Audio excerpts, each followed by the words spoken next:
കാരുണ്യവഴിയിൽ ആലംബമറ്റവരെ ജീവിതത്തിലേക്ക് തിരിച്ചെത്തിച്ച് ജേക്കബിന്റെ നന്മ മാതൃക തുടരുന്നു. പാലയൂർ ഡോബിപ്പടി ബസ് സ്റ്റോപ്പിൽ അവശനിലയിൽ കഴിഞ്ഞിരുന്ന കണ്ണൂർ സ്വദേശിയെ അഞ്ഞൂർ ദിവ്യദർശൻ ആശ്രമത്തിലേക്ക് മാറ്റി.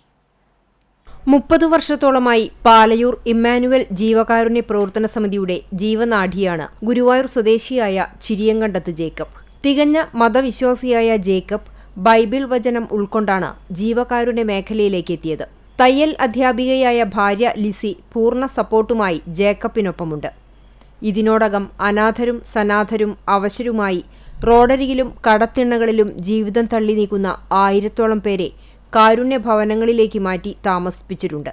കുളിക്കാതെയും ഭക്ഷണം പോലും കഴിക്കാതെ അവശരായ ആളുകളെ കണ്ടെത്തി അവരെ കുളിപ്പിച്ച് വൃത്തിയാക്കി ഭക്ഷണം നൽകിയാണ് കാരുണ്യ ഭവനങ്ങളിലേക്ക് എത്തിക്കുന്നത്.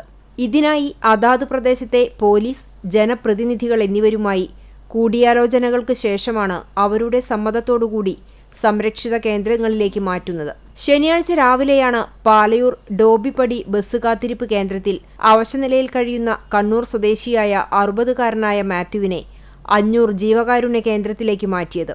ചാവക്കാട് നഗരസഭ വികസന സ്റ്റാൻഡിംഗ് കമ്മിറ്റി ചെയർപേഴ്സണും വാർഡ് കൗൺസിലർ കൂടിയായ ഷാഹിന സലിം മറ്റു നാട്ടുകാരും വിവരം അറിയിച്ചതിനെ തുടർന്നാണ് ജേക്കബ് വിഷയത്തിൽ ഇടപെട്ടത്.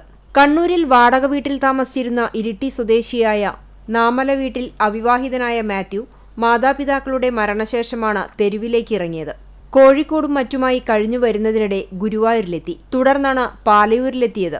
ഇയാളുടെ ദയനീയാവസ്ഥ മനസ്സിലാക്കി ബസ് സ്റ്റോപ്പിന് പുറകുവശമുള്ള വീട്ടിൽ കൊണ്ടുപോയി ജട പിടിച്ചു കിടന്നിരുന്ന മുടിയും താടിയും വെട്ടി കുളിപ്പിച്ച് പുതിയ വസ്ത്രങ്ങൾ ധരിപ്പിച്ചാണ് കാരുണ്യ ഭവനിലേക്ക് മാറ്റിയത്. വാർഡ് കൗൺസിലർ സ്ഥലത്തെത്തി ജേക്കബിനെ അനുമോദിക്കുകയും കാരുണ്യഭവനിലേക്ക് കൊണ്ടുപോകുന്നതിനാവശ്യമായ അനുമതി പത്രം കൈമാറുകയും ചെയ്തു.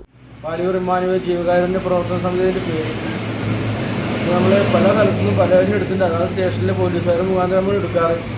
ഇപ്പോൾ ഇവിടുന്ന് പാലയൂർ പഠിക്കുന്നതിന് ഇപ്പോൾ ഇയാളെ കിട്ടിയത് അവിടുത്തെ കൗൺസിലറായിട്ട് ബന്ധപ്പെട്ട് അവരെ എടുത്തൊക്കെ ആയിട്ട് ജീവദർശൻ ആശ്രമത്തിലേക്ക് 500 കണക്ക് കൊണ്ടുപോകുന്നുണ്ട്. അങ്ങനെ അവിടെ സുഖമായിട്ട് എനിക്ക് ജീവിക്കാം.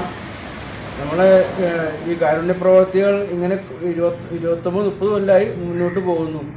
ഇനി നമുക്ക് കയ്യും കഴിഞ്ഞ ആവതെടുത്തോളം കാലത്ത് ചെയ്യുമെന്നാണ് എൻ്റെ മനസ്സിലുള്ള ആഗ്രഹം. അതാണ്. അപ്പോൾ അങ്ങനെ മുന്നോട്ട് പോകുന്നു. പലരും ഇതിൻ്റെ ഇടയിലൊക്കെ പല രീതിയിലൊക്കെ ആൾക്കാർ പറയാറുണ്ട്. നമ്മളതൊന്നും ഗവനിക്കാറില്ല. പലരും പല രീതിയൊക്കെ പറയാറുണ്ട്. നമ്മുടെ പ്രദേശത്ത് ഇവിടെ ഡോബിപ്പടി വെയിറ്റിംഗ് ഷെഡിൽ കിടക്കുന്നുണ്ടായിരുന്നു.